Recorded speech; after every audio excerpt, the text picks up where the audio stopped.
You'll hear two different extracts. In each extract, a health professional is talking to a patient. For questions 1 to 24, complete the notes with information you hear.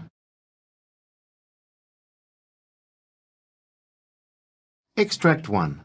Questions 1 to 12.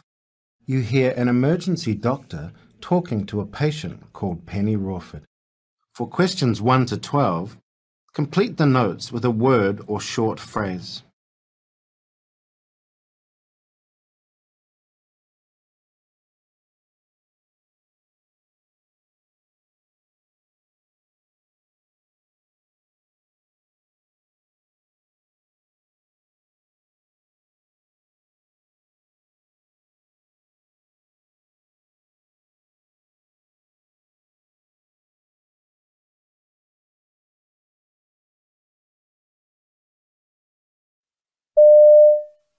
Mrs. Rawford?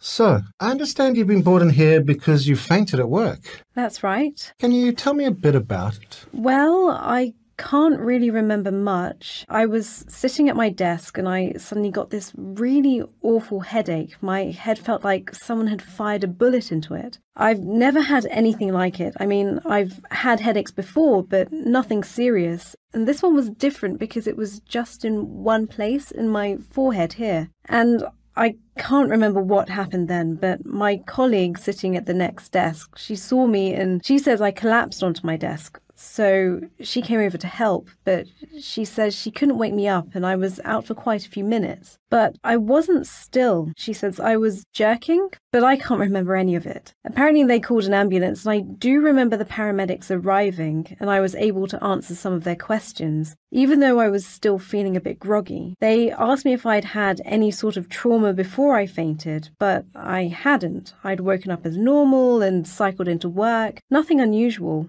Oh, and they also wanted to know if I'd taken any recreational drugs, but I wouldn't ever touch anything like that. I don't even drink alcohol. But they did ask me if I'd had any incontinence when I was unconscious, and I found that I'd leaked a bit of urine. I was ever so embarrassed, but they were quite okay about it. I suppose they're used to it. And once they'd got me into the ambulance, I felt really awful. I had this nausea, but they gave me something for it. It's not so bad now. Oh, that's good. So, how's your health been generally in the past? Have you ever had anything like this before? No, not really. I did go to the doctor a few years ago when I had some stomach pains. They did an endoscopy, but everything was normal and I've been fine since then. I'm usually quite healthy, all my family are. I've only ever had one operation, and that was a few years back now, in 2014. It was just after I'd had my third child. I had to have a hysterectomy, but I've been fine since then. There was something about a year later. It must have been 2015. I'd been putting on a bit of weight and I thought it was because of the operation, but I've been feeling a bit tired as well and getting these cramps at night. The doctors did some tests because they thought I might have an underactive thyroid, but it was okay. I think maybe I'd just been overdoing it a bit.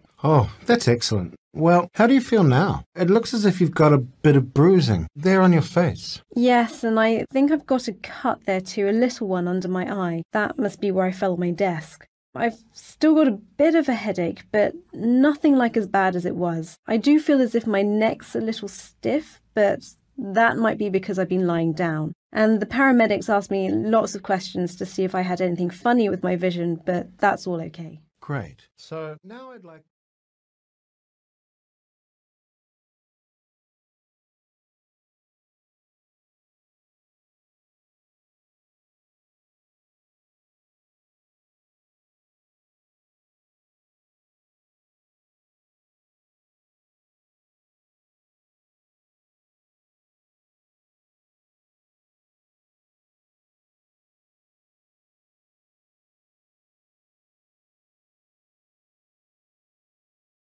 Now look at the notes for Extract 2. Extract 2, questions 13 to 24. You hear part of a consultation between a neurologist and a patient called Peter Jackson. For questions 13 to 24, complete the notes with a word or short phrase.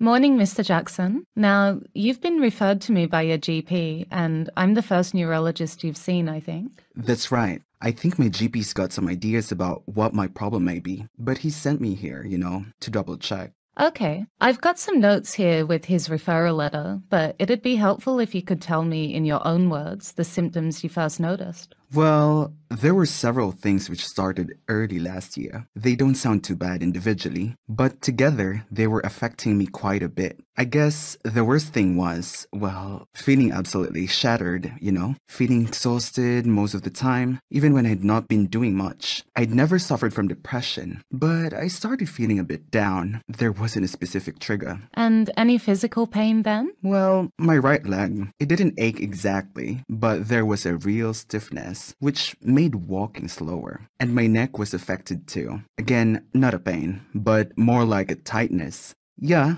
that's how it felt. And it still does. I started to get constipated too, and I'd never had a problem with that before. I see. And I noticed other things around the same time, like my handwriting. I used to write strong, big letters. Everyone always said how distinctive it was. But it was shrinking. Weird how it had changed. I'm right-handed and I began to notice from time to time there was a spasm in that hand. It didn't happen often, but it was worrying. The worst thing though was something I noticed when I was in its standing position. Washing up or shaving. I'd suddenly feel really unstable on my feet. That must have been frightening. Yeah, I was always scared of toppling backwards. And I gather you've recently started to experience other symptoms? Yeah, this last month or so. It's funny, I used to love cooking, testing out different ingredients and stuff, but my sense of smell's just gone. I don't like preparing meals nearly as much. Then, something which drives me mad is that I keep forgetting things. I used to have such a good memory, and the really frustrating thing, especially for someone who was never exactly quiet, is that people keep on asking me to speak louder, but I just can't seem to raise the volume now. My mouth feels full of saliva too. It seems to build up more, so I'm wondering if that's got anything to do with it. Any physical activities you're finding hard? Oh yeah, driving's hard, so I don't use the car anymore. I can still use keys to lock doors, though sometimes it's tricky. But buttoning up cardigans and shirts is impossible now. It's so fiddly. I'm getting an electric toothbrush too, 'cause the manual one's so difficult. I'm ashamed to admit my wife insists on cutting up my food too when she sees me struggling, especially when things like, steak. And you went on to consult other GPs? Yeah, I saw 2 doctors in the same practice for a second opinion. The first mistakenly thought it was a trapped nerve and the next sent me for physio, saying it was probably a frozen shoulder. That was wrong. So he then thought it might be carpal tunnel syndrome affecting my wrist. They were just investigating possible causes. Yeah, fair enough. And I'm hoping it's nothing serious. I mean, I don't think it's a brain tumor or anything, but I have started to worry that it might be multiple sclerosis. Given the symptoms. Then my granddad had dementia. I desperately hope it's not that. I don't think so. And looking at the tests you've had, a blood test and a thyroid functional test, but I never heard anything back from that, so I'm assuming it was negative. Okay, well, I'm going to look at your notes again.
That is the end of Part A. Now turn over and look at Part B. Part B, questions 25 to 30. In this part of the test, you'll hear 6 different extracts. In each extract, you'll hear people talking in a different healthcare setting. For questions 25 to 30, choose the answer A, B, or C, which fits best according to what you hear.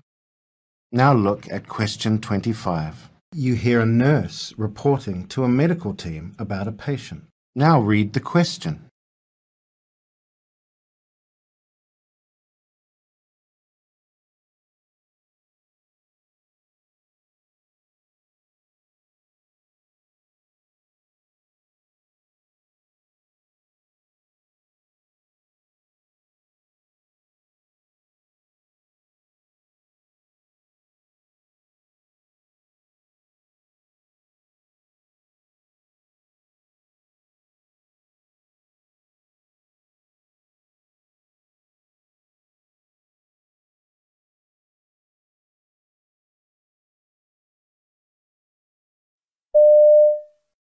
We have one geriatric patient, Mr. Drake, in room 242. He's had 2 strokes in the past and there's some cognitive impairment. The reason he was admitted from his nursing home yesterday was essentially that he's been refusing food for 3 days. But there are definitely signs of depression. Last night, the duty nurse reported that he was saying, "I want to die, I want to die," though he didn't say this to me personally. Apparently, his wife's in another nursing home. They have no contact and she's not been able to visit him. So we're going to try to figure out how to get them together because that'll give him something to look forward to. In the meantime, the plan is to get him up. We'll start with the cardiac chair until physiotherapy can see him.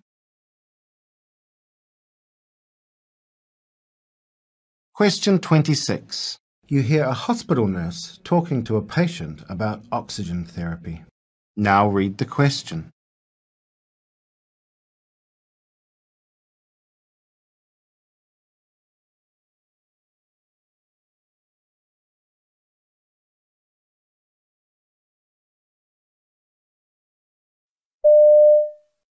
Mr. Anand, here's the oxygen mask, which we agreed would be a good idea while you're having breathing problems. Oh, thanks. Now, it's really easy to operate. Have you used one before? Yeah, at home last year for a fortnight. I think I remember what to do. Good. So you're aware of the effect on your mouth? I'll keep drinking a little and often, because otherwise the oxygen can dry it out, can't it? That's right. You've got to keep hydrated, so do shout out if your water jug needs refilling. Do you have any other concerns? Well, last time the skin here, behind my ears, got quite painful and raw because of the elastic straps tight against it. Well, if you use these little pads and loosen the straps, it'll stop that happening. Great.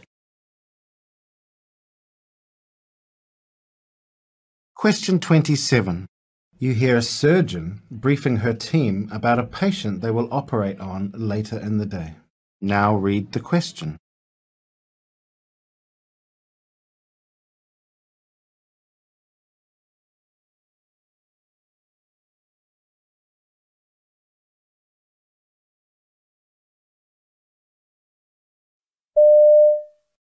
And the next on today's list is Freddie, who's a cloacal extrophy with a cross-fused ectopic kidney. He has a history of respiratory infections too, and there's a high risk of him getting another one following the procedure, so he'll need to be in the intensive care unit. We obviously can't start until we hear there's a place for him there, but they're calling us shortly and they sounded pretty positive this morning. This is today's main case and I'd like to get started around midday so we can spend the whole afternoon focused on this.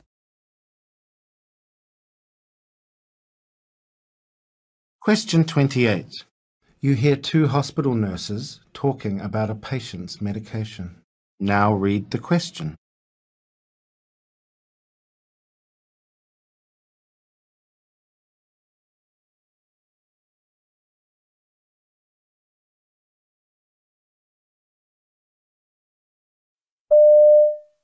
Now, Mrs. Thompson here needs IV administration of her antibiotics. Okay, I was a bit worried about her swallowing reflex actually. She's hardly touched her food since she came in. But she's been assessed by the therapist, who said there wasn't a problem. She's been unable to keep anything down since yesterday morning anyhow, so there's no point trying to give her the tablets. I see her operation's set for Friday morning, so she won't be able to eat in any case in another 72 hours. But that still gives us a window for the antibiotics. We'd still better use IV to be on the safe side. No problem. I'll set up the drips straight away. Question 29.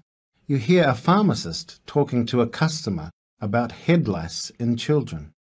Now read the question.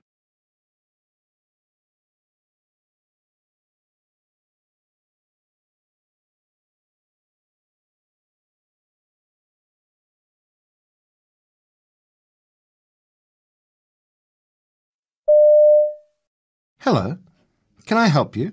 Yes. There's nits going around my son's school. I need something that'll stop him getting them, because they spread like wildfire, don't they? Has he got any symptoms? Has he been itchy or had a rash? I'm not saying he's got nits, it's more that I want to make sure he doesn't get them. I understand that, but unless your son's been confirmed as having head lice, it isn't advisable to use medication. I was told there was a lotion you could buy over the counter. I mean, if the nits jump from one kid's hair to another, it's only a matter of time. What's the point in waiting? Well, first of all, they don't jump. To get head lice, your son needs to be in very close contact with another child who has them. Even then, it's by no means a foregone conclusion. Also, if they're detected early enough, you might get rid of them by combing alone. If that didn't work, well, then we'd recommend a lotion.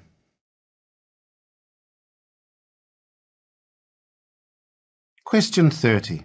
You hear an ophthalmic consultant giving feedback to a trainee who has just carried out an eye examination. Now read the question.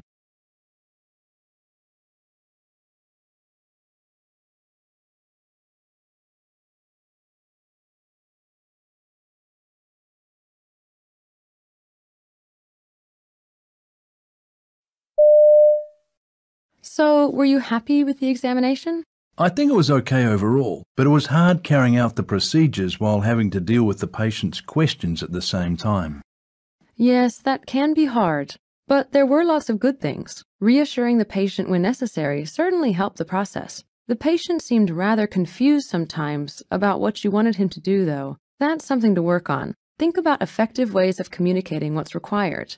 You described in full the reasons for the various procedures, and adapting your language style to this particular patient did seem to relax him. That sort of approach puts patients at ease. Right, thanks.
That is the end of Part B. Now turn over and look at Part C.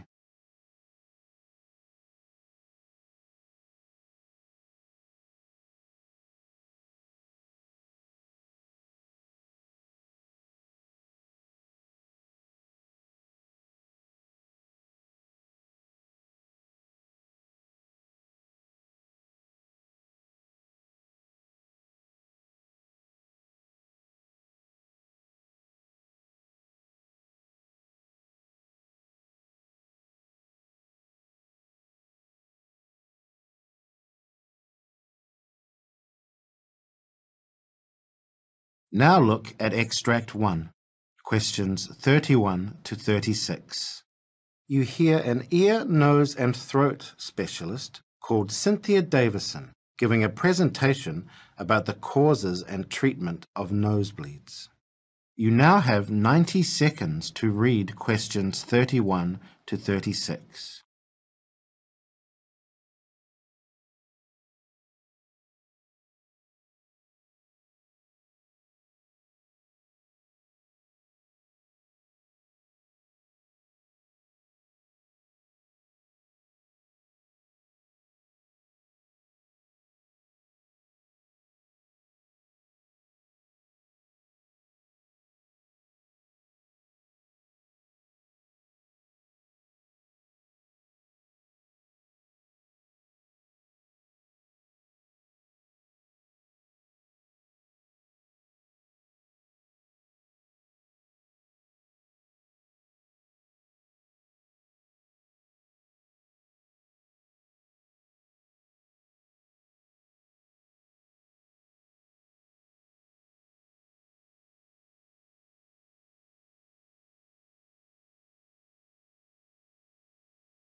Good afternoon, I'm Cynthia Davison, and my presentation will focus on the causes and treatments of nosebleeds and the implications for those of us working in the health service. About 60% of people get nosebleeds at some time in their life, particularly children and old people. Most of these events resolve spontaneously, and the mortality rate from nosebleeds is extremely low. But treating them still costs the health service a lot of money. In my own hospital, over 40% of admissions in ENT involve nosebleeds. Ideally, we treat many of these as outpatients, yet the majority of those patients will stay in for 5 days. Last year, in my department, €250,000 was spent on the management of this condition. Clearly, any saving on that, if duplicated in hospitals across the country, would have a positive impact on resources for other services.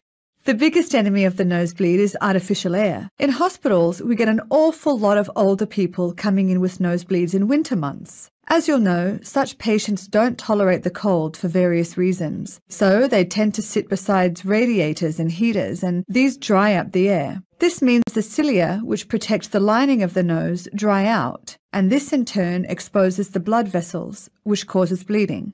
Our noses haven't developed a defense mechanism against artificial air. 300 years ago, everybody lived in drafty houses and cold environments. Now we all sit in heated rooms, and the nose hasn't adapted to this. The evolution of an organ can take millions of years, in fact. The immediate cause of a nosebleed can be local trauma or inflammation caused by a simple cold, but systemic diseases have to be ruled out in all adults presenting with the condition. People with chronic allergies in the nose are more prone to nosebleeds, and there are some other serious conditions that can present in this way, including cases where the kidney or the liver is no longer functioning as it should. Foreign bodies that enter the nose by some means can trigger nosebleeds, though these are more common in children than adults, and usually there'd be a foul discharge associated with the foreign body. But for a lot of the nosebleeds we see, about 30%, we can't find a specific cause. A lot of people who are at the age where they get high blood pressure are prone to nosebleeds, but the blood pressure itself doesn't cause them. So when we see an adult with a nosebleed, we have to consider the systemic cause, not just look at the event itself. Now there's a pathway of care associated with nosebleeds. First of all, it's advisable to check whether or not a patient's in shock.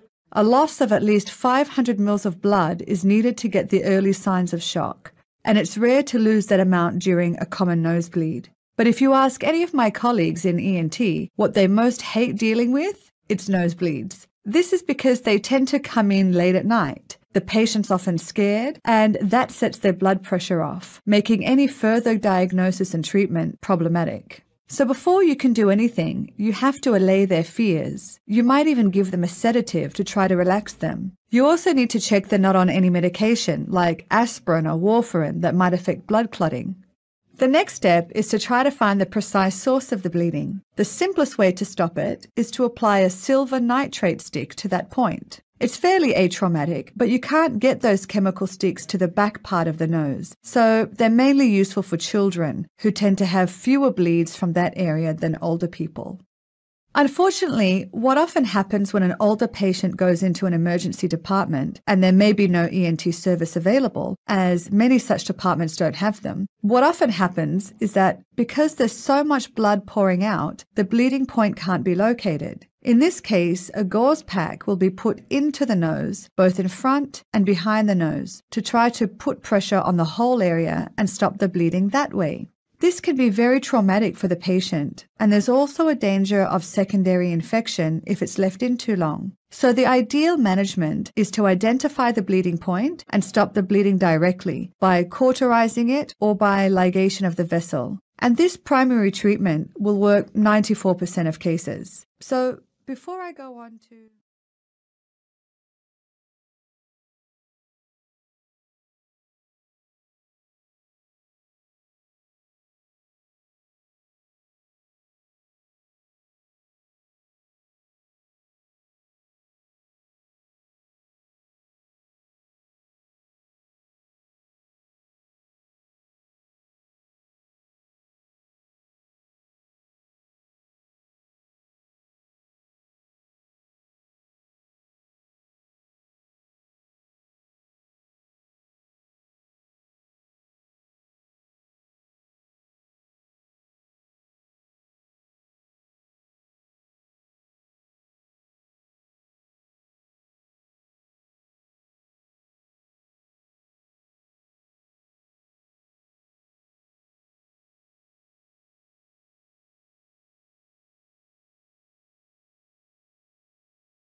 Now turn over and look at Extract 2, questions 37 to 42.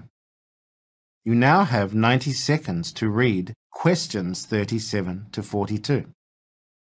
You hear a specialist in medical ethics called Anna Capstan giving a presentation on the issue of burnout in the medical profession.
Hi, I'm Anna Capstan from the Division of Medical Ethics at University College. Today I want to discuss the quite urgent topic of burnout among medical professionals as it's becoming. It's kind of an epidemic, but I really think that we're not talking about this enough. That's why we're here today, to get a bit of information out there and start a conversation. So, what is it? Well, burnout is a psychological and behavioral syndrome. Emotional exhaustion is one quite common hallmark of burnout. It's been defined as long-term, unresolvable job stress, a sense of being overwhelmed and depersonalized and lacking a sense of personal accomplishment. A recent study from the Mayo Clinic showed that in 2011, 45.5% of doctors reported that they felt burned out. And that number has now risen to 54.4% in 2014. More than half of all doctors in this country are saying, I really feel that some aspect of my work as a doctor is making me feel burned out. This is really trouble. It's trouble because a doctor who feels this way can commit more errors. They suffer from compassion fatigue or just not being able to empathize with others because they have their own emotional issues. They may retire early, therefore reducing the workforce. They may have problems managing their own lives. 400 doctors committed suicide last year, which is double the rate of the population average. There's trouble for patients in having a workforce that's burned out. There's trouble for doctors in terms of their own health and well-being. We don't talk about it much. We like to think that doctors can handle everything, but it's clearly not true. It's a problem, and there ought to be some solutions. One type of fix is to make sure that hospitals and other healthcare environments try to create better conditions for a happy workforce and for happier doctors. This might include yoga, mindfulness training, having more therapists to talk to, encouraging people to come forward when they feel this way, peer groups, and better mentoring. There are a lot of tactics that we could pursue and try to engage in. I'm not sure what's best, and maybe one size does not fit all, but it's time to really build a safety net so that we can keep our workforce functioning and we keep physicians at their careers and doing a good job, not making mistakes, not being indifferent to patients, and not harming themselves. This really is a problem, and we've got to attend to it in the workplace. It's just as important as any other aspect of workforce safety. When we institute new software or when we have new bureaucratic regulations, I think somebody ought to ask, what does this do to the workforce? If one more doctor complains to me about Epic and other types of electronic record keeping and billing forms, it'll be one doctor too many. It takes a lot of energy, makes a lot of people unhappy. A lot of the software and computer assistance that's out there doesn't seem to help the doctor. It makes more work or makes them feel frustrated. It also seems to me that if you look at what's going on with respect to regulations and administrative or bureaucratic requirements, nobody is saying, hey, is this user-friendly? What's the burden that it's putting on the doctor? It's just done to save money or allow people to collect bills more reliably, but it's not asking what it's taking out of our workforce. I believe that morally, we've got to make sure that a highly trained workforce that takes a very long time to get the ability to practice medicine is a resource that we preserve and really take seriously. I don't think we're doing that as part of employee or workplace safety. I think it's crucial, but it's being ignored. We also have to view it as part of patient safety. And I think we should start spending some resources to figure out how we can make the physician workplace more user-friendly. How can we make it a happier place to be? What can we do to institute regulations, guidelines, software, and bureaucracy to try it out on the workforce for a while to make sure that they're satisfied and that it's not making their lives more miserable?